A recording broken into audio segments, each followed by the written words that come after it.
The metallic taste of blood seemed to hang in the air before anyone even saw it.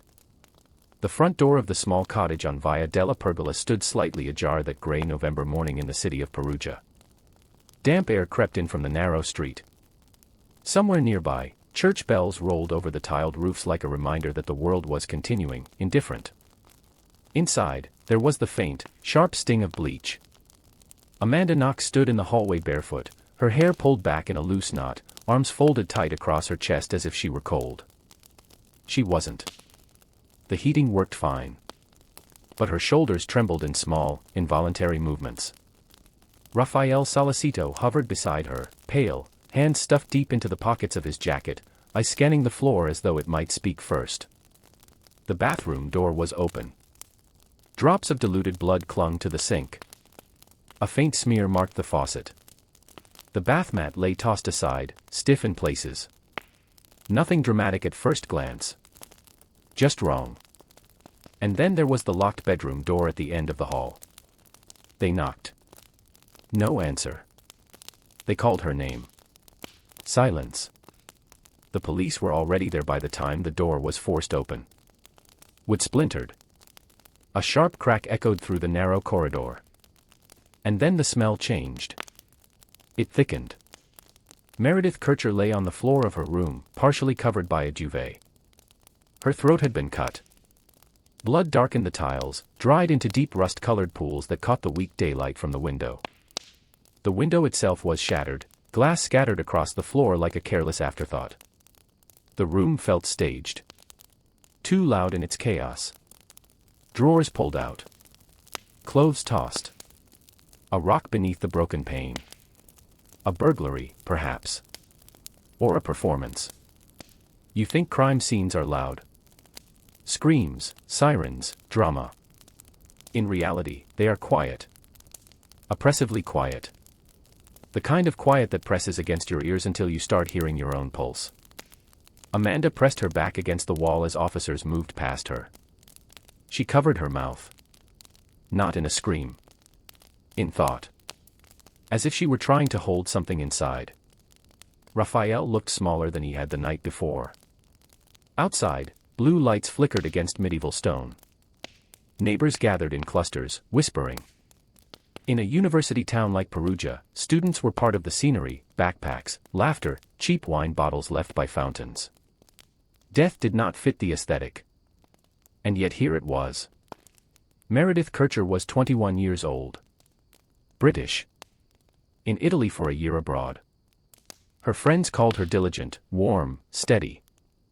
The kind of person who made tea for others before herself. She had been found half-covered, as if someone had tried to tuck guilt under a blanket.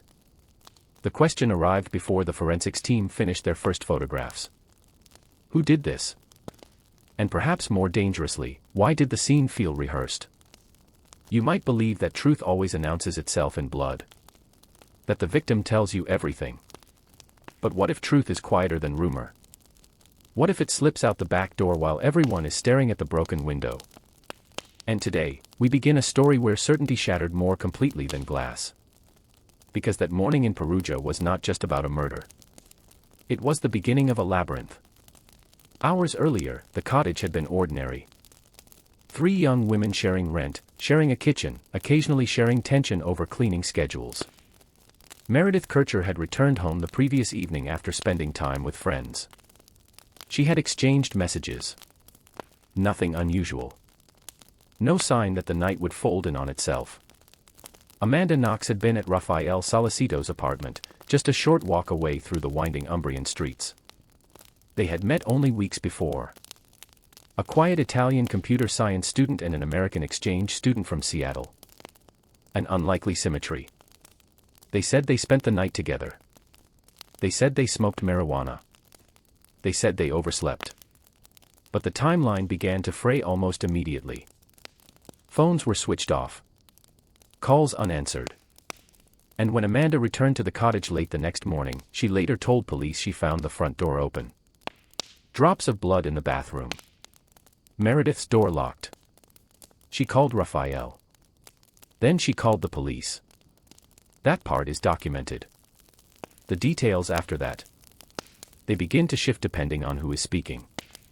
A postal police patrol had arrived first, investigating abandoned phones found in a nearby garden. Meredith's phones. Discarded carelessly or strategically. Coincidence has a dark sense of humor. The officers knocked. Amanda and Raffaele waited. Someone suggested breaking down the door. And when it finally gave way, so did the illusion of normalcy. Forensic technicians moved like careful surgeons. Cameras clicked. Gloves snapped. Samples were collected. Blood patterns studied. Footprints examined. The broken window drew immediate attention. Glass lay mostly on top of clothes scattered across the floor, an odd detail. If a burglar had broken in from outside, much of the glass should have fallen beneath the disturbed items. Instead, it rested like garnish. The rock used to shatter the window was heavy. Too heavy, some would later argue, to be thrown easily from the outside at that angle. But early conclusions are dangerous things. They grow roots. Amanda was described by some officers as calm. Too calm. She hugged Raffaele. She kissed him. She stretched her arms above her head at one point in the police station later, as if trying to release tension. Grief does not come with instructions. But public expectation does. A young woman murdered. Her roommate behaving strangely. It was enough to ignite suspicion. Reporters began arriving before sunset. Satellite vans lined the cobbled streets. Headlines formed quickly, hungrily. A foreign student. A brutal killing. An idyllic Italian city stained by violence. The narrative was irresistible. But inside the forensic lab, facts were still fragile. There were footprints in blood. Partial. One appeared smaller, possibly female. Others suggested a larger shoe size. DNA would be collected from multiple surfaces. The bathroom sink. The bidet. The hallway. And then there was the matter of forced entry. If the break-in was staged, then the killer was already inside. If it wasn't staged, then a stranger had slipped into their home and out again without a trace. Both options were terrifying. But only one implied betrayal. As daylight faded, Amanda sat on a low stone wall outside the cottage. She stared at her hands. They were clean now. Too clean. Scrubbed repeatedly, she would later say, because she had seen blood and panicked. Raffaele smoked a cigarette he barely touched. A journalist asked Amanda how she felt.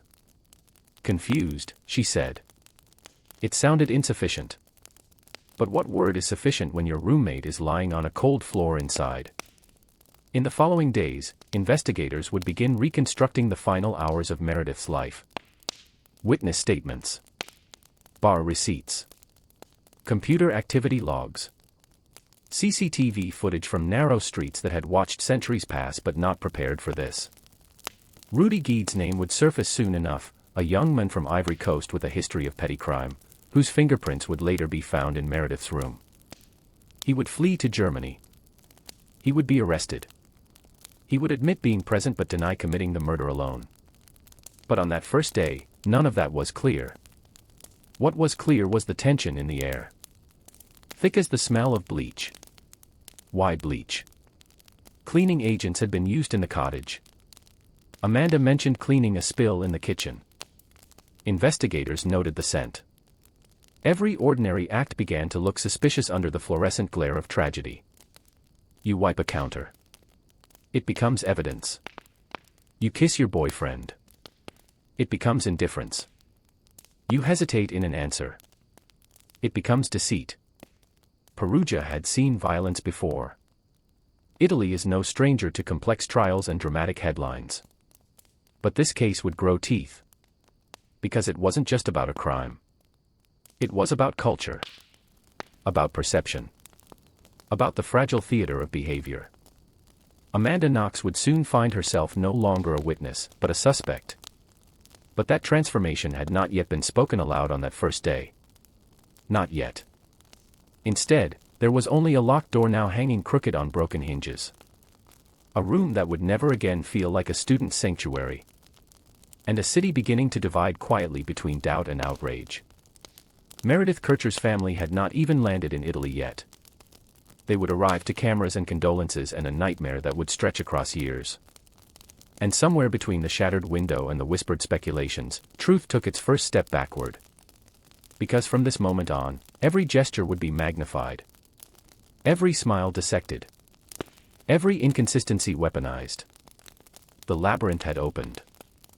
And none of them, not Amanda, not Raffaele, not the investigators pacing the narrow hall, yet understood how deep it would go. Outside, the bells of Perugia rang again. Indifferent. As if announcing that time, unlike justice, never hesitates. Before the sirens. Before the cameras. Before the word murder attached itself to her name like a permanent subtitle. Amanda Knox arrived in Perugia with 2 suitcases, a student visa, and the particular optimism only a 20-year-old can afford. She came from Seattle. Studied languages. Worked part-time jobs. Played soccer. Laughed loudly. Too loudly, some would later say, as if volume were evidence. She chose Italy for beauty. For history. For the romance of cobbled streets and espresso at midnight. She moved into a small cottage on Via della Pergola with 3 other young women. Shared kitchen. Shared fridge. Shared thin walls. Meredith Kercher arrived with quieter energy. From South London. Studying at the University of Leeds. Thoughtful. Organized. The kind of person who folded clothes immediately instead of letting them gather into soft, chaotic mountains on chairs. She liked structure. She called home often. Her voice carried warmth, but never excess. 2 students. Same age. Same city. Different gravity. Meredith's room smelled faintly of perfume and clean laundry. Amanda's room smelled of books, detergent, and sometimes the sharp sweetness of marijuana drifting in from somewhere down the hall. They weren't enemies. That would be too simple. They were roommates. Which is far more complicated.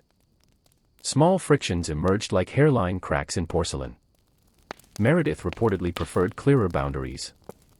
Amanda brought friends over. Laughed at odd hours. Practiced cartwheels in the hallway once, according to early witness statements. Youth can look suspicious when viewed backward through tragedy. But nothing suggested violence. And then there was Raffaele Sollecito. He entered Amanda's life barely a week before everything unraveled. He was from Bari. Studying computer science. Son of a respected doctor. He moved like someone who preferred observation to participation. His voice rarely rose above a thoughtful murmur. His apartment was sparse but neat.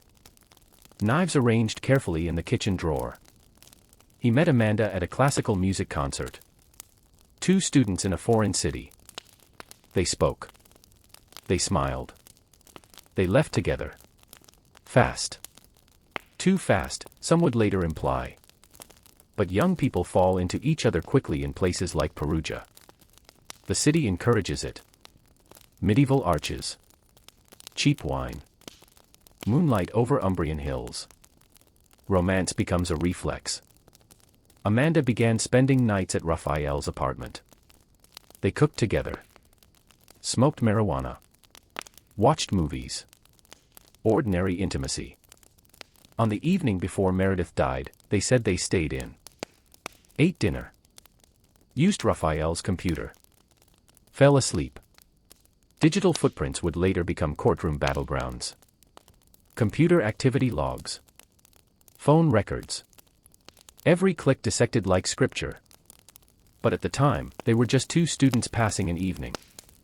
Meanwhile, Meredith went out with friends for Halloween celebrations. She dressed simply. Nothing theatrical. They drank. Laughed. Took photos. She returned home later that night. That much is undisputed. What happened after she closed her bedroom door remains the axis upon which years would turn. The cottage itself was modest. 2 Italian roommates occupied rooms downstairs. Amanda and Meredith's bedrooms were upstairs. A shared bathroom. A kitchen that held mismatched plates and a stubborn stovetop burner. Neighbors described occasional noise, nothing alarming. One neighbor would later recall hearing a scream around 11 at night. A short scream. Then silence. Memory is a fragile witness. It bends under suggestion.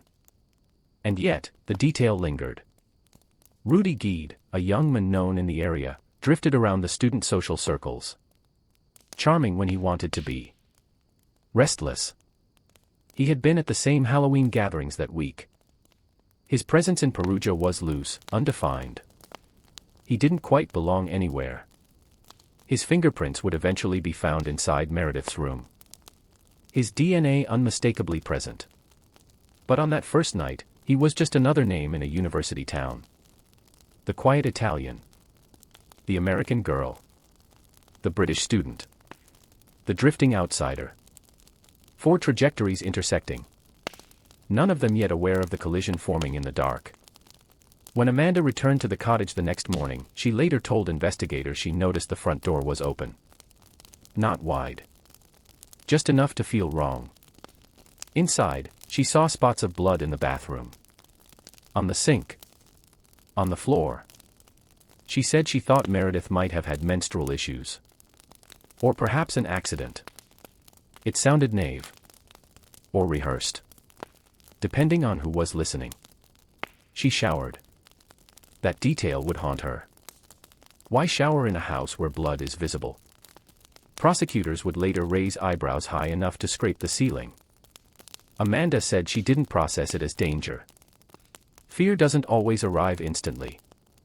Sometimes it seeps. She called Meredith's phone. No answer. Called Raffaele. Then came the police. From that moment forward, perception began to harden. Investigators observed Amanda kissing Raffaele outside the cottage while Meredith's body was still inside. They described it as inappropriate. But what does appropriate grief look like? Sobbing on command. Silence. Collapse. Human beings are inconsistent under stress. They smile at funerals. They laugh in hospital corridors. The body misfires when confronted with horror. Yet inconsistency can be sharpened into suspicion. And suspicion was already forming. The cultural undercurrent cannot be ignored. An American student in Italy. A British victim. Italian investigators under pressure. Media outlets from 3 countries hungry for angles. The tabloids in the United Kingdom would soon brand Amanda with a nickname. Foxy Knoxy. A relic from her childhood soccer days, repurposed with venom. Names shape narratives.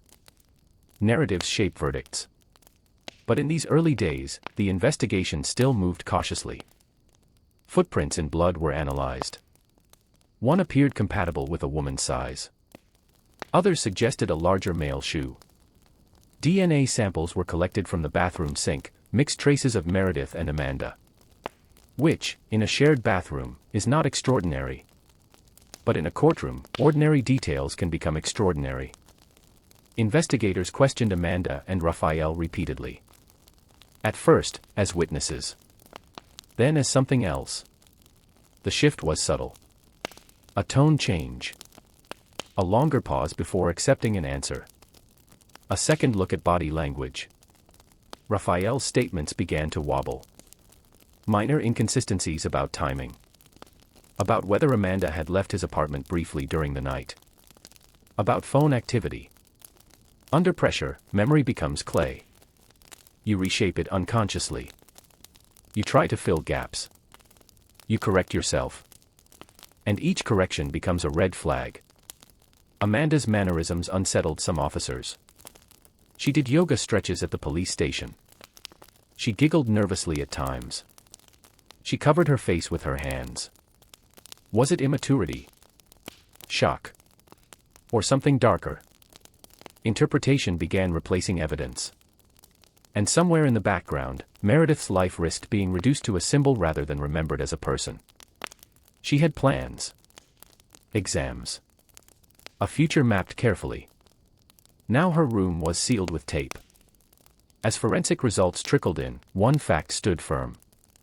Rudy Guede's DNA was inside Meredith's room. His palm print in blood on a pillow. His biological traces undeniable. He would soon flee to Germany. Flight looks like guilt. But guilt can be plural. Investigators began exploring the possibility of multiple attackers. The wounds suggested more than one person, some experts argued. The scene indicated restraint. Force. Chaos.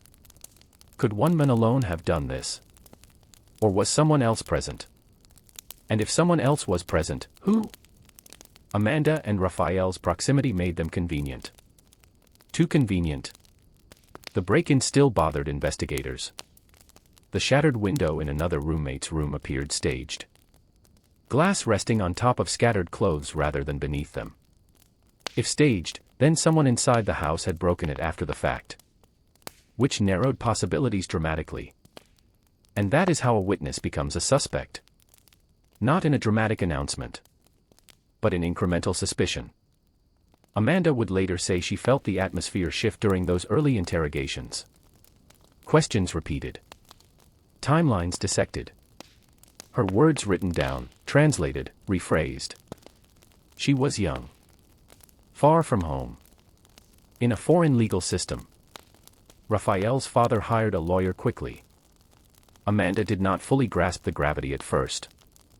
It's easy to believe innocence protects you. It doesn't. Outside, the press assembled like vultures with Wi-Fi. Headlines speculated about sex games, jealousy, drugs. None substantiated. All clickable. The story grew teeth. And Meredith Kercher's name began to drift beneath the spectacle. But inside the police station, tension coiled tighter. Phone records suggested inconsistencies. Raffaele's alibi wavered. Amanda's account shifted under pressure. And investigators began to consider a theory that would soon explode across international media. What if this wasn't a burglary gone wrong? What if it was personal? What if the American girl with the bright smile and the quiet Italian with the careful knives were not witnesses, but participants? They didn't know yet that the next interrogation would change everything. They didn't know a name would be spoken that should never have been spoken. They didn't know that within days, the case would ignite into something far larger than a single tragic death. For now, there was only the lingering smell of bleach. And the feeling, unshakable, that someone in that cottage knew more than they were saying. But who? And why? The labyrinth tightened. And the walls began to close in. The fluorescent lights in the police station hummed like insects trapped in glass. It was past midnight when the questions stopped being polite. Amanda Knox sat at a metal table, fingers laced together so tightly her knuckles had turned white. The room smelled of stale coffee and paper. Across from her, investigators leaned forward in shifts, voices rising, softening, rising again. Good cop. Bad cop. Exhaustion as a tactic. Raffaele Sollecito was in another room. He had already begun to bend. Earlier that evening, he had repeated their story. Dinner at his apartment, a quiet night in, movies, marijuana, sleep. But as the hours stretched and the questions looped back on themselves, something inside him shifted. He told police he wasn't entirely sure Amanda had stayed with him all night. A small crack. But cracks let in water. Investigators returned to Amanda with new urgency. They said Raffaele had withdrawn her alibi. They said she was lying. They said they knew more than she thought. Memory under pressure becomes unstable. Especially at 3 in the morning. They showed her phone records. Asked why she had turned off her phone that night. Asked why she waited before calling police the next day. Asked about the blood. The broken window. The scream a neighbor thought she heard. You were there, one investigator insisted. Amanda shook her head. They pressed harder. And then, somewhere between fatigue and fear, a new name surfaced. Patrick Lumumba. He was Amanda's employer at a local bar in Perugia. A Congolese musician. Soft-spoken. Known for reggae nights and easy laughter. That evening, he had exchanged text messages with Amanda, telling her she did not need to come into work. Police focused on a single message she had sent back. "See you later." In Italian, it read casually, ambiguously. Investigators interpreted it as an appointment. "You met him," they said. "No," she answered. They repeated the question until doubt began to bloom where certainty had been. Amanda later stated she was struck during questioning. Police denied coercion. What is documented is that after hours of interrogation, without a lawyer present, she signed a statement placing herself at the cottage with Patrick Lumumba the night Meredith died. In that version, she said she covered her ears in the kitchen while Meredith screamed in the bedroom. A vivid image. One that would detonate the case. Lumumba was arrested within hours. The headlines arrived before sunrise. An innocent man taken from his home in handcuffs because of a statement extracted in the early hours of November. Days later, his airtight alibi, confirmed by customers and receipts, collapsed the accusation. He had been at his bar all night. He was released. His reputation was not. Amanda retracted her statement almost immediately, saying she had been confused, pressured, imagining scenarios suggested by police. But damage does not reverse as quickly as ink dries. She was arrested. So was Raffaele. The transformation was complete. Witnesses no longer. Suspects. Meanwhile, forensic teams continued dissecting the cottage. The broken window drew renewed scrutiny. It belonged to one of the Italian roommates who had been out of town that night. The glass lay mostly on top of scattered clothes. The rock was found inside the room, large and heavy. Investigators concluded the break-in had likely been staged after the murder. If true, it meant someone inside the house had tried to simulate an external intruder.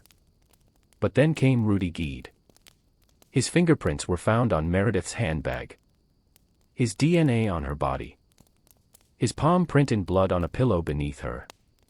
Guede fled Italy and was arrested in Germany days later. During questioning, he admitted being in Meredith's room but claimed he had been in the bathroom when an unknown attacker entered. He said he heard a scream. He said he found Meredith bleeding and panicked. He admitted fleeing. He denied killing her. He implied others were involved. Multiple attackers. That theory gained traction.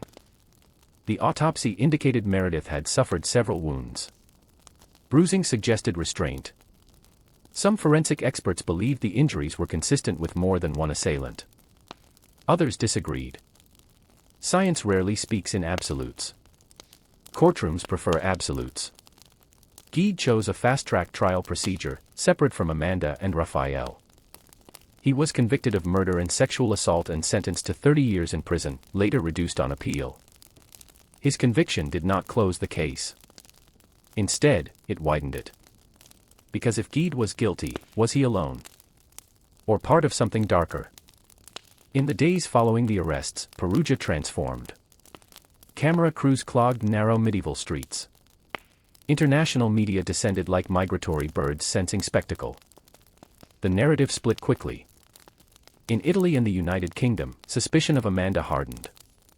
The nickname Foxy Knoxy resurfaced, sharpened. Articles dissected her behavior, the kissing outside the crime scene, the cartwheels at the police station, the perceived lack of visible grief. In the United States, coverage often emphasized her youth, her vulnerability in a foreign legal system. Two continents. Two lenses. Truth caught somewhere between. Raffaele maintained a quieter presence. His glasses. His careful speech. His father appearing outside courtrooms defending his son with controlled indignation. Amanda, meanwhile, became a character in headlines. Her face printed beside words like sex game and ritual. None of it supported by forensic evidence. All of it devoured by readers. It is remarkable how quickly complexity becomes myth. And myth sells. Back in the cottage, investigators found a kitchen knife in Raffaele's apartment during a search. A large blade. Clean. Forensic analysis would later detect Meredith's DNA on the blade and Amanda's on the handle, according to prosecution experts. Defense experts would challenge the reliability of those findings, citing contamination risks and low-level traces. The knife became a symbol.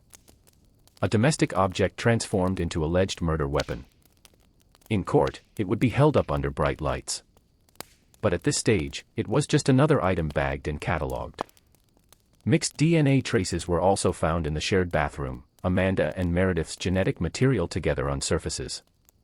In a house they shared. Prosecutors saw significance. Defense saw normality. Interpretation sharpened into accusation. And Amanda sat in a cell in Capan prison, staring at walls that did not care about nuance. Raffaele sat in another. Both barely in their 20s. Meredith's family grieved across borders. Patrick Lumumba filed a civil claim for defamation. Rudy Guede awaited sentencing. And the broken window still loomed as silent witness. The prosecution began forming its theory. A group attack. A sexual element. A dispute escalating into violence. The defense prepared counterarguments. Unreliable interrogation. Contaminated evidence. A single perpetrator in Guede. The truth seemed less like a straight line and more like a hall of mirrors. Who benefits from chaos? Who fears solitude enough to invent accomplices? In the interrogation room that night, when Amanda signed that statement, did she believe it? Or did she simply want the questions to stop? Exhaustion can make fiction feel real. But false words have real consequences. Patrick Lumumba's arrest proved that. And as investigators built their case, public opinion solidified faster than laboratory results. Because once a story grips the imagination, it resists revision. The image had already formed. The American girl. The quiet Italian. The tragic British victim. The outsider drifter. 4 figures in a narrative too symmetrical to ignore. But symmetry is not proof. And proof was about to be tested in a courtroom where science, psychology, and spectacle would collide. The next chapter would not unfold in shadows. It would unfold under cameras. And every detail, every footprint, every text message, every nervous smile, would be weighed as if certainty were possible. But certainty, like that broken window, may have already shattered beyond repair. The courtroom air felt recycled. Stale. Heavy with expectation. Flashbulbs burst outside the stone steps of the tribunal in Perugia. Microphones stretched forward like metallic flowers hungry for sound.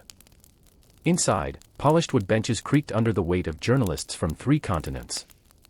Amanda Knox entered in a simple sweater. No dramatic gestures. No visible defiance. Just a young woman moving carefully, as if the floor might tilt. Across the room, Meredith Kercher's family sat together. Composed. Devastated.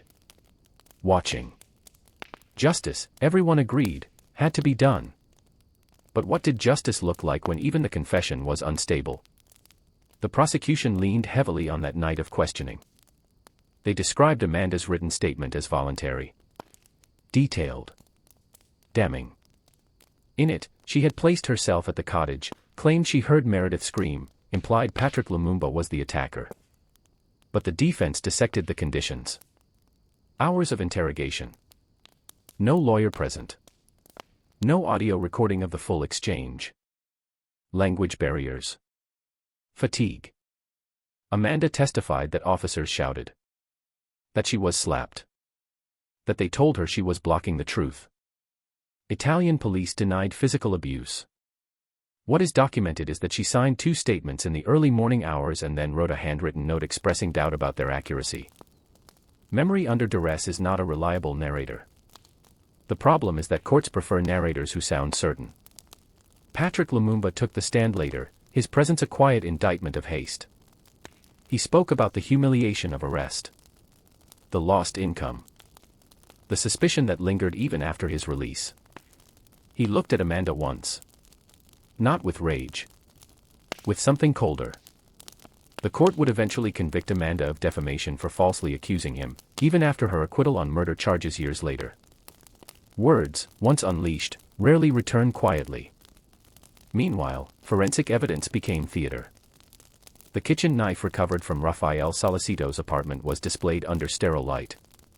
Prosecutors argued it matched the dimensions of one of Meredith's wounds. They cited DNA analysis indicating Meredith's genetic profile on the blade and Amanda's on the handle.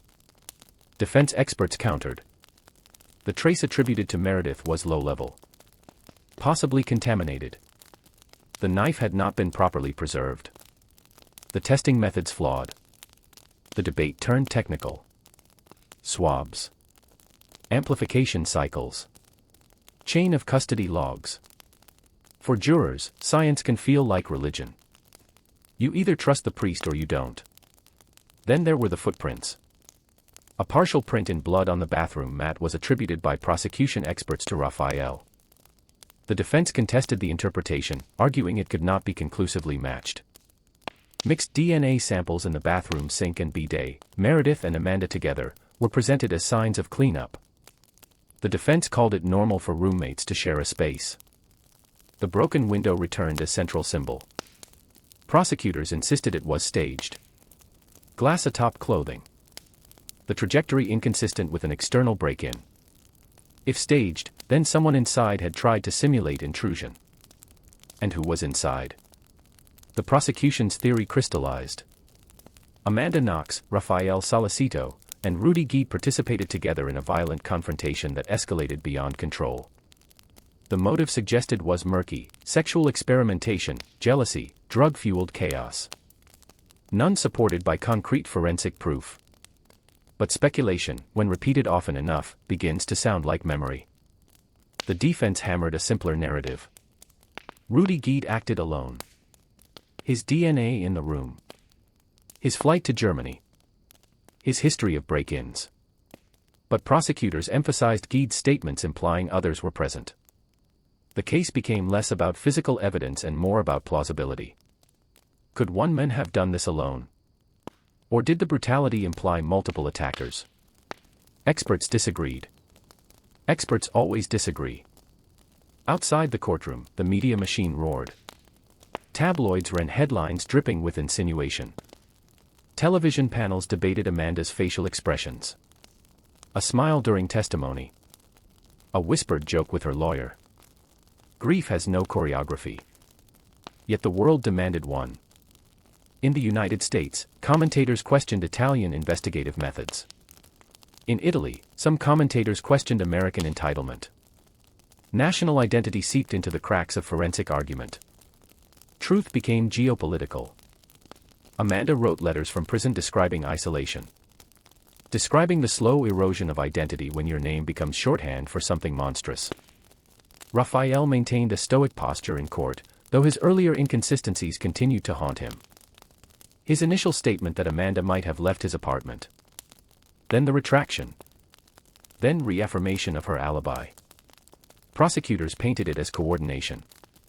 Defense called it confusion. Which is more human under pressure? Unwavering certainty or contradiction? The answer depends on which side of the bench you occupy. In December 2009, after nearly a year of proceedings, the verdict arrived. Guilty. Amanda Knox and Raffaele Sollecito were convicted of murder and sexual assault. Sentenced to 26 and 25 years in prison respectively. Rudy Guede had already received a reduced sentence on appeal, 16 years. The courtroom exhaled sharply. Meredith's family held each other. Amanda looked stunned. Then pale. Then still. Outside, cameras erupted. The narrative had its climax. But not its conclusion. Because the labyrinth was far from finished. Appeals in Italy are not mere formalities. They allow for re-examination of evidence. Independent forensic reviews. New interpretations. The defense immediately announced they would appeal. And over time, cracks began appearing in the prosecution's foundation. Independent forensic experts appointed by the appeals court questioned the reliability of key DNA findings, particularly the knife evidence and certain low-level samples. They cited possible contamination and improper collection methods. The certainty of 2009 began to erode. And yet, Amanda remained in prison. Years passed. She studied. Wrote. Waited. Raffaele did the same. Meredith's absence remained permanent. Guede's conviction stood, though debates about whether he acted alone persisted in public discourse. The case transformed from tragedy into symbol. Symbol of flawed investigation, some said. Symbol of foreign bias, said others. Symbol of media excess. Or symbol of hidden guilt never fully uncovered. Take your pick. The truth does not announce itself with applause. As the appeals process unfolded, something unsettling became clear. This case was no longer just about what happened in a bedroom on Via della Pergola. It was about how narratives form under pressure. About how behavior becomes evidence. About how science, when uncertain, is forced to speak with artificial confidence. And about how once the world labels you villain or victim, it rarely revises the script without resistance. Amanda Knox would eventually walk free. Then be convicted again. Then acquitted definitively by Italy's highest court in 2015, citing insufficient evidence and investigative errors. But at this moment, in the echo of that first guilty verdict, none of that was visible. There was only the weight of a sentence. The cost of a statement signed at 3 a.m. The broken window still frozen in photographs. And a question that refused to settle. Did the system fail to see the truth, or did the truth fracture beyond recognition the moment interpretation replaced certainty? The next chapter would not bring clarity. It would bring reversal. And with reversal comes a different kind of doubt. Because sometimes freedom does not end suspicion. It simply relocates it. Prison smells like disinfectant and time. Amanda Knox learned the rhythm of iron doors long before she learned the rhythm of legal procedure. Morning count. Metal tray. Narrow bed. Letters from home read until the paper softened at the folds. Outside those walls, the world debated her guilt with caffeine and certainty. Inside, she waited. In Italy, an appeal is not a footnote. It is a second trial. Evidence re-examined. Experts recalled. Assumptions reopened like old wounds. By 2011, the case returned to court, this time in Florence, under a panel tasked with reviewing not just the verdict, but the science beneath it. The knife. The DNA. The footprints. The logic of multiple attackers. Independent forensic experts were appointed by the appeals court to evaluate key pieces of evidence. They scrutinized laboratory protocols. They analyzed how samples were collected, stored, amplified. They questioned the reliability of the DNA trace attributed to Meredith Kercher on the blade of the kitchen knife seized from Raffaele Sollecito's apartment. They raised concerns about contamination risks in low-template DNA testing. They noted that certain samples had not been preserved for independent retesting. In court, this sounded less like drama and more like math. Chain of custody. Negative controls. Amplification cycles.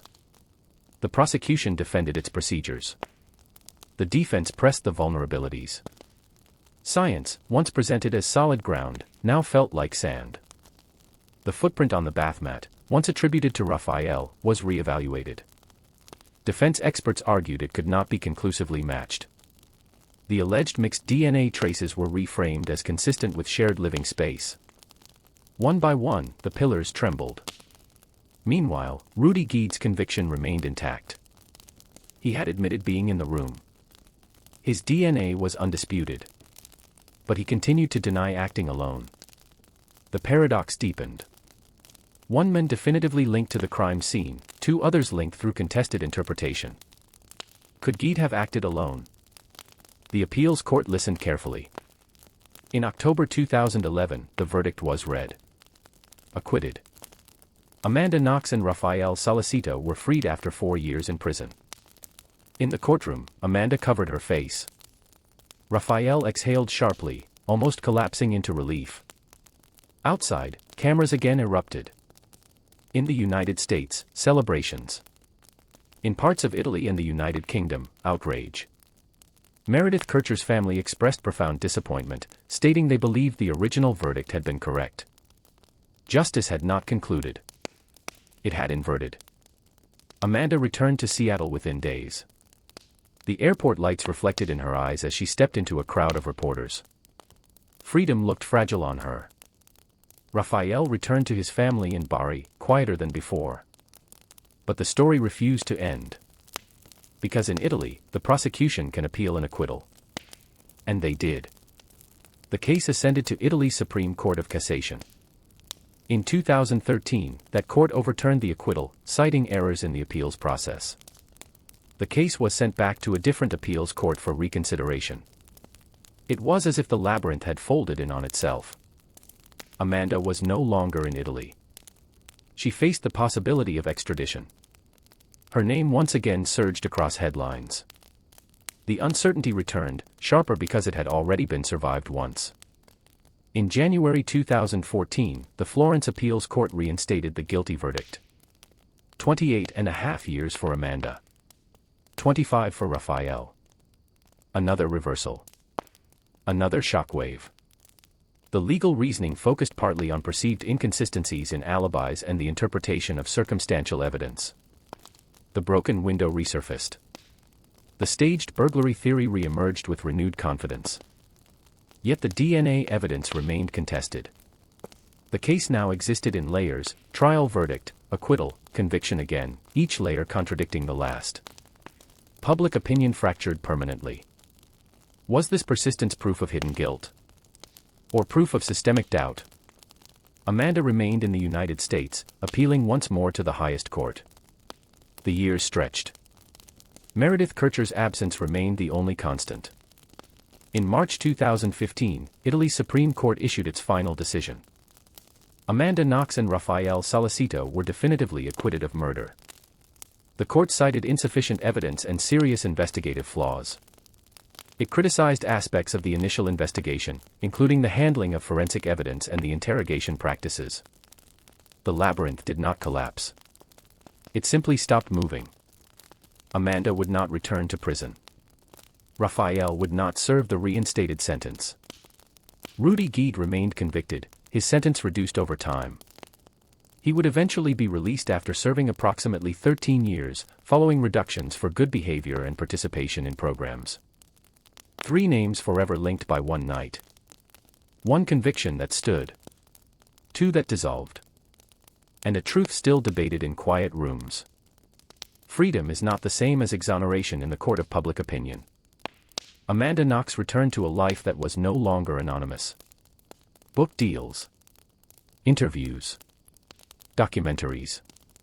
Public speaking engagements. Each appearance both reclamation and reminder. Raffaele Sollecito wrote his own account. Spoke occasionally. Tried to rebuild a career under the long shadow of accusation. Meredith Kercher's family continued to emphasize remembrance over spectacle. They pursued civil judgments.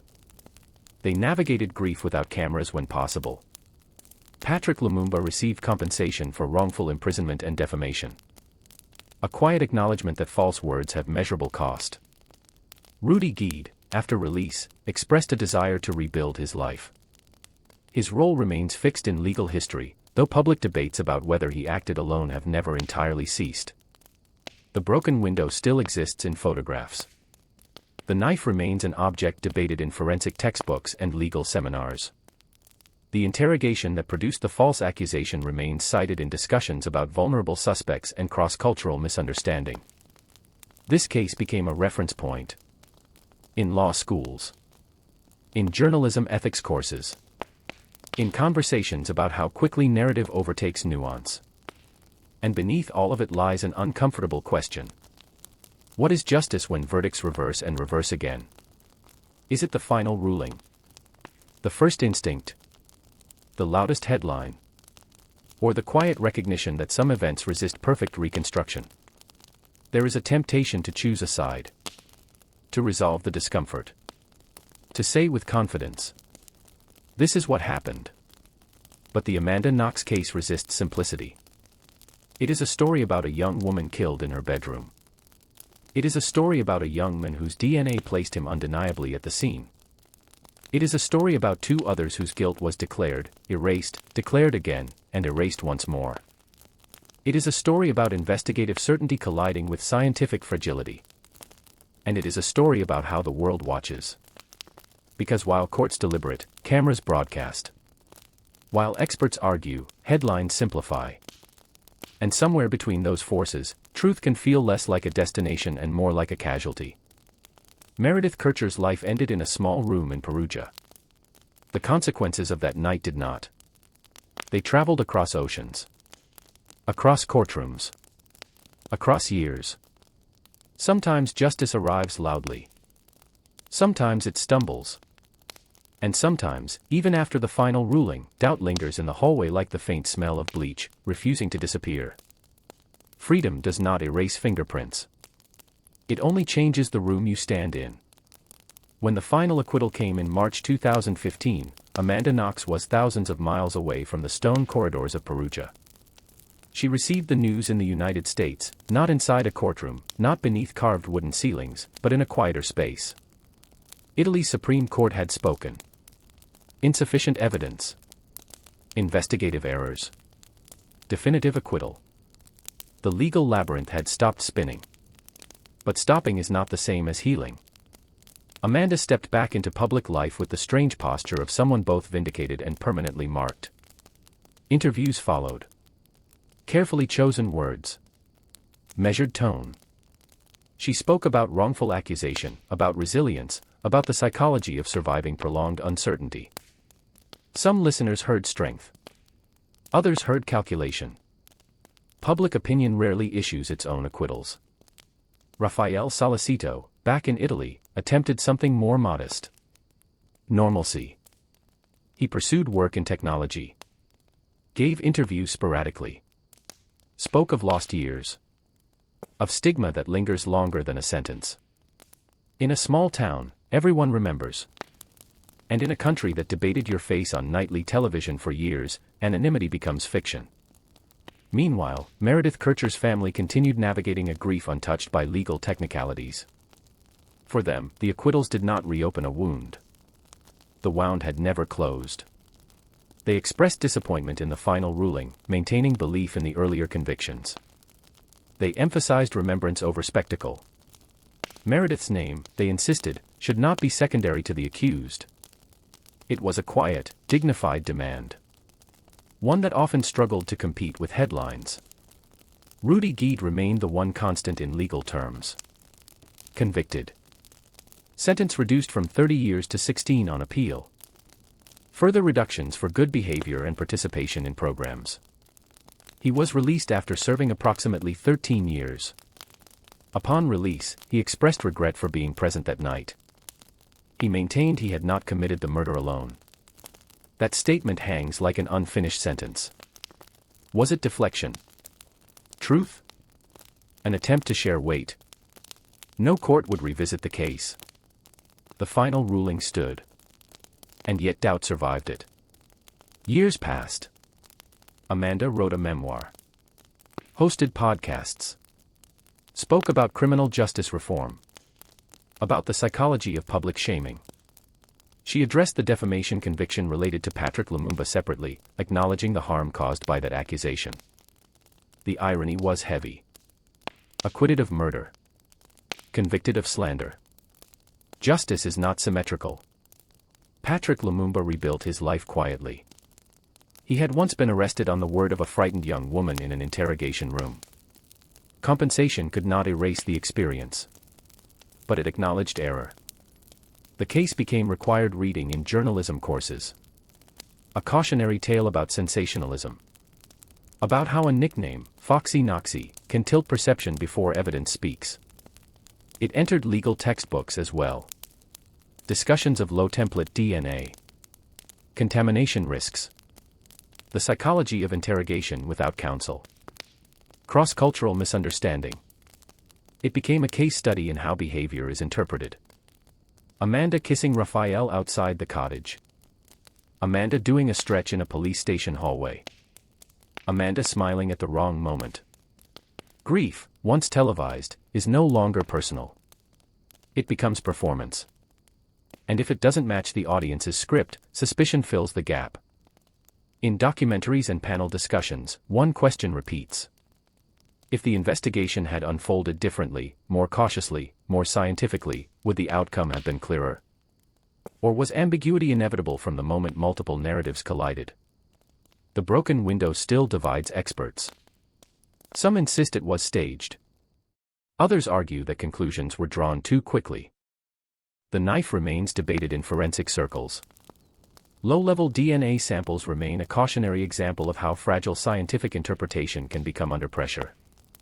And the interrogation that produced a false accusation remains cited in discussions about vulnerable suspects, young, foreign, exhausted.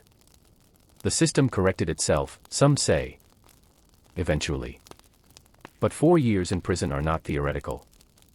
They are birthdays missed. Parents aging. Youth narrowing into something harder.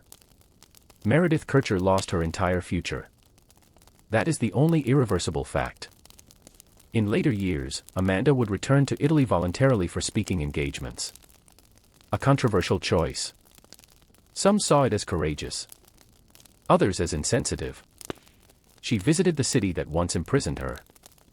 Perugia remained beautiful. Medieval walls unchanged. Students still filled the piazzas with laughter at night. Time does not pause for tragedy. But places remember. Even if they pretend not to. Raffaele's life moved forward in quieter ways. Relationships. Work. A constant undercurrent of recognition when someone paused too long before saying his name. Rudy Guede attempted reintegration, though media interest occasionally resurfaced like a tide that never fully retreats. Meredith's family continued advocacy work in her memory. 4 trajectories. Still connected. What remains, after verdicts and documentaries and memoirs? Uncertainty. Not legal uncertainty. That chapter closed. But moral uncertainty. Was this a case of investigative tunnel vision? Of media amplification distorting justice? Of collective hunger for a story more sensational than a lone attacker? Or does the final acquittal reflect the limits of evidence rather than proof of innocence? The Italian Supreme Court cited insufficient evidence and investigative flaws. Insufficient does not mean imaginary. Flawed does not mean malicious. It means the standard required for conviction was not met. And in criminal law, that threshold matters. Better 10 doubts than 1 wrongful certainty, the principle suggests. But doubt is uncomfortable. We prefer villains with clear outlines. We prefer endings that snap shut. This case refuses both. There is a temptation, years later, to smooth the story. To package it neatly. Wrongful conviction corrected. Or hidden guilt escaped. Reality is less cooperative. Meredith Kercher died violently in her bedroom.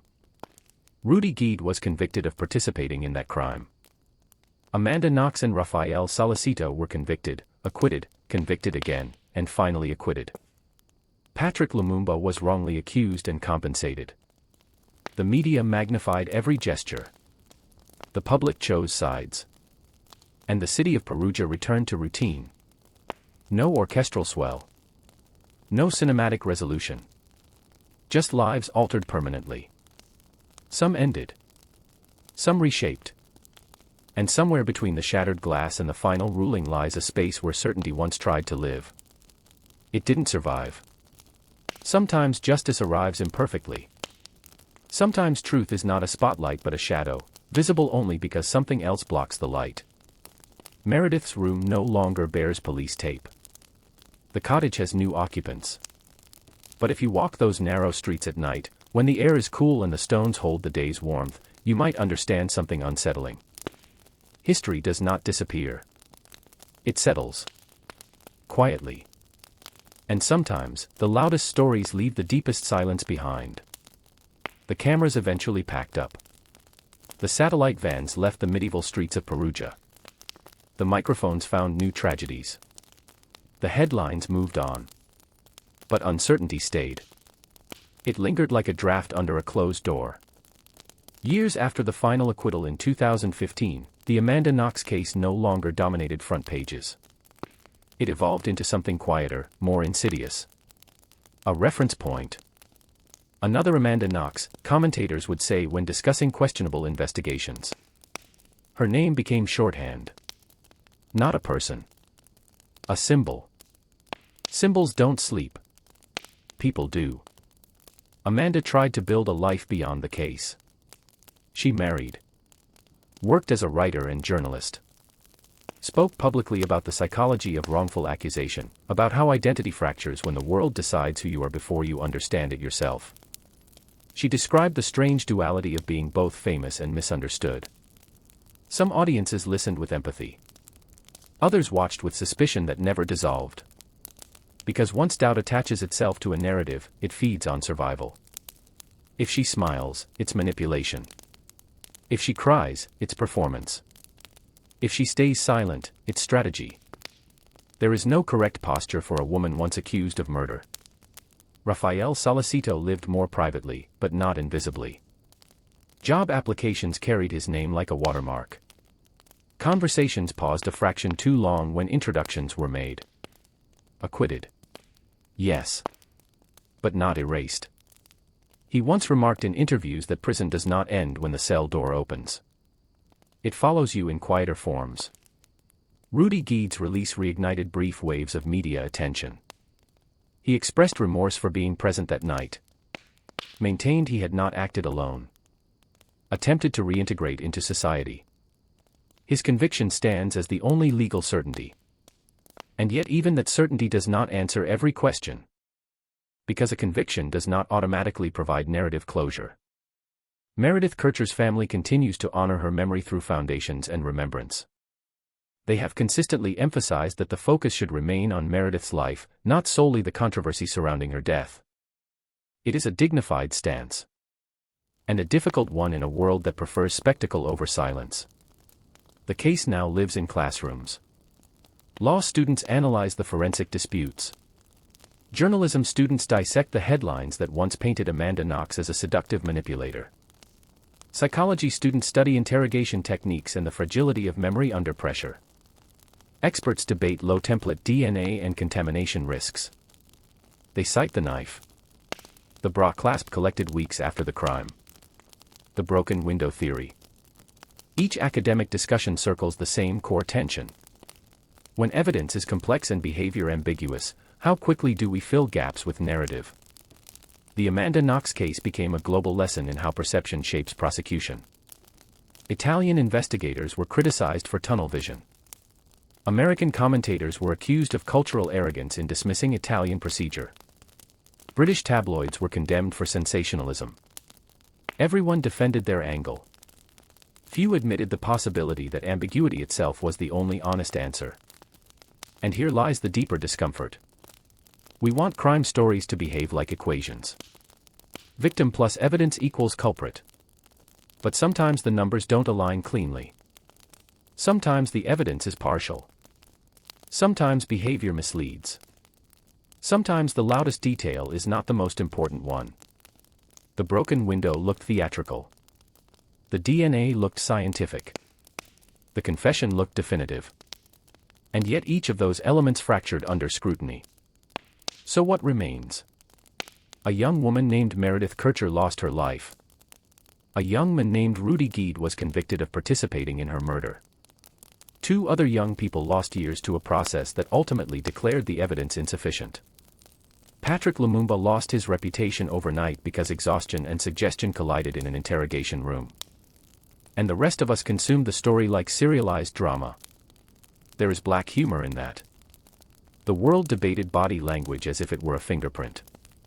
We replayed a kiss outside a crime scene more times than we replayed the systemic questions that allowed a case to swing so violently between verdicts. We analyzed smiles frame by frame.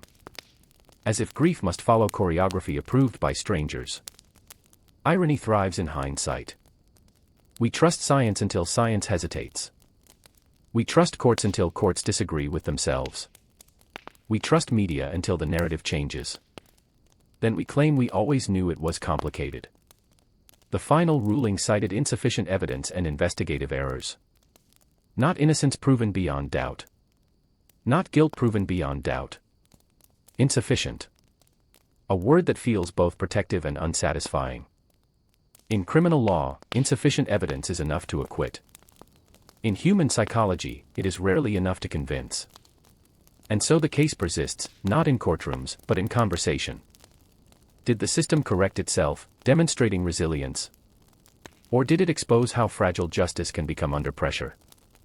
Was Amanda Knox a victim of investigative missteps and media distortion? Or did the final acquittal simply reflect the impossibility of reconstructing chaos perfectly? These questions have no unanimous answer. And that may be the most honest conclusion. Sometimes truth does not disappear. It dissolves. Not into nothing. Into fragments. One fragment in a forensic lab. One fragment in a courtroom transcript. One fragment in a tabloid headline. One fragment in the memory of a scream heard, or imagined, through a wall. Meredith Kercher's life cannot be reduced to those fragments. Yet the case built around her death often overshadowed her story. That may be the cruelest irony. A tragedy transformed into debate. A person transformed into evidence. And evidence transformed into spectacle. If you walk through Perugia today, you will find students laughing in the piazzas again.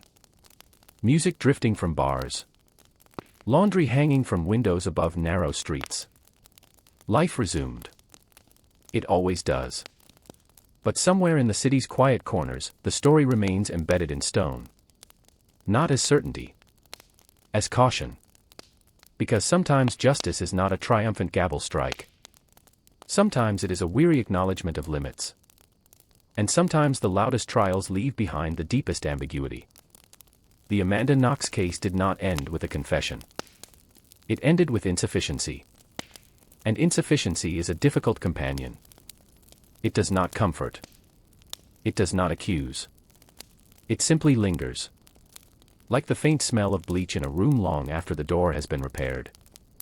And perhaps that is the final, uncomfortable truth. Sometimes the truth does not vanish with those who knew it. Sometimes it survives, just beyond the reach of proof. The last verdict echoed, and then there was silence. Not the silence of relief. Not the silence of justice fulfilled. The silence of something unresolved. In March 2015, Italy's highest court closed the legal chapter. Amanda Knox and Raffaele Sollecito were definitively acquitted. Insufficient evidence. Investigative flaws. Case concluded. On paper, that is an ending. In reality, it is a comma. Because the night Meredith Kercher died in Perugia still exists. It does not disappear simply because a court reaches the limits of proof. The facts that remain are stark. Meredith was 21 years old. A student. A daughter. A friend. She was killed in her bedroom. Rudy Guede's DNA placed him at the scene. He was convicted. Served his sentence. Was released. Amanda Knox falsely accused Patrick Lumumba during an overnight interrogation. He was arrested, then cleared. She was convicted of defamation for that accusation. Amanda and Raffaele were convicted of murder. Acquitted. Convicted again. Finally acquitted for good. Those are the pillars. Everything else is interpretation. And interpretation is where humans get dangerous. There is a bitter irony in how the world consumed this case. A young woman lost her life, and the global conversation became a referendum on facial expressions. A brutal crime occurred, and the debate shifted to yoga stretches in a police station hallway. A courtroom wrestled with low-level DNA samples, and tabloids wrestled with nicknames. We wanted a villain who fit cleanly into a frame. We wanted a motive that made narrative sense. We wanted clarity. Instead, we got contradictions. The broken window suggested staging. The forensic evidence suggested contamination. The confession suggested guilt. The retraction suggested coercion. The appeal suggested error. The final ruling suggested doubt. Layer upon layer, until certainty collapsed under its own weight. And maybe that is the most uncomfortable part. Not that the system struggled, but that we demanded it to be flawless. Justice systems operate on thresholds. Beyond reasonable doubt. Insufficient evidence. Procedural integrity. They are built to prevent wrongful certainty. But they are not built to satisfy emotional hunger. When the final acquittal came, some people celebrated. Others felt betrayed. Some insisted the wrong people walked free. Others insisted the wrong people were ever accused. The divide remains. And perhaps it always will. Because this case exposed something deeper than a single investigation. It exposed how quickly narrative outruns nuance. How easily cultural bias slips into analysis. How behavior under trauma can be misread as character. How media amplification can harden suspicion before evidence stabilizes. And how once a story becomes global, it no longer belongs solely to the courtroom. It belongs to everyone with an opinion. Which is to say, everyone. There is no neat moral here. Meredith Kercher is still gone. Rudy Guede's conviction stands. Amanda Knox lives with a name permanently linked to a crime she was ultimately acquitted of committing. Raffaele Sollecito does the same. Patrick Lumumba carries the memory of an arrest born from exhaustion and suggestion. Perugia continues as it has for centuries, its stone walls indifferent to headlines. Sometimes the law reaches its final word. Sometimes society does not. And sometimes the truth, whatever its precise shape that night, exists only in fragments scattered across testimony, lab reports, and memories that may never align perfectly. We prefer endings where the villain confesses. Where motives are clean. Where justice feels cinematic. This story offers none of that. Instead, it offers a caution. Be careful what you believe when certainty arrives too quickly. Be careful how easily behavior becomes evidence. Be careful how entertainment disguises itself as understanding. Because once a narrative takes hold, it is almost impossible to dismantle without leaving scars.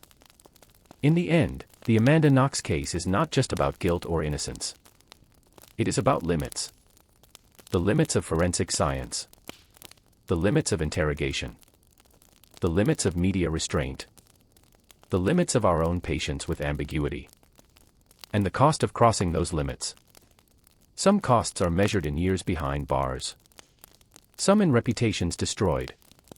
Some in families grieving without answers. And some in the quiet, persistent doubt that follows even after the final gavel falls.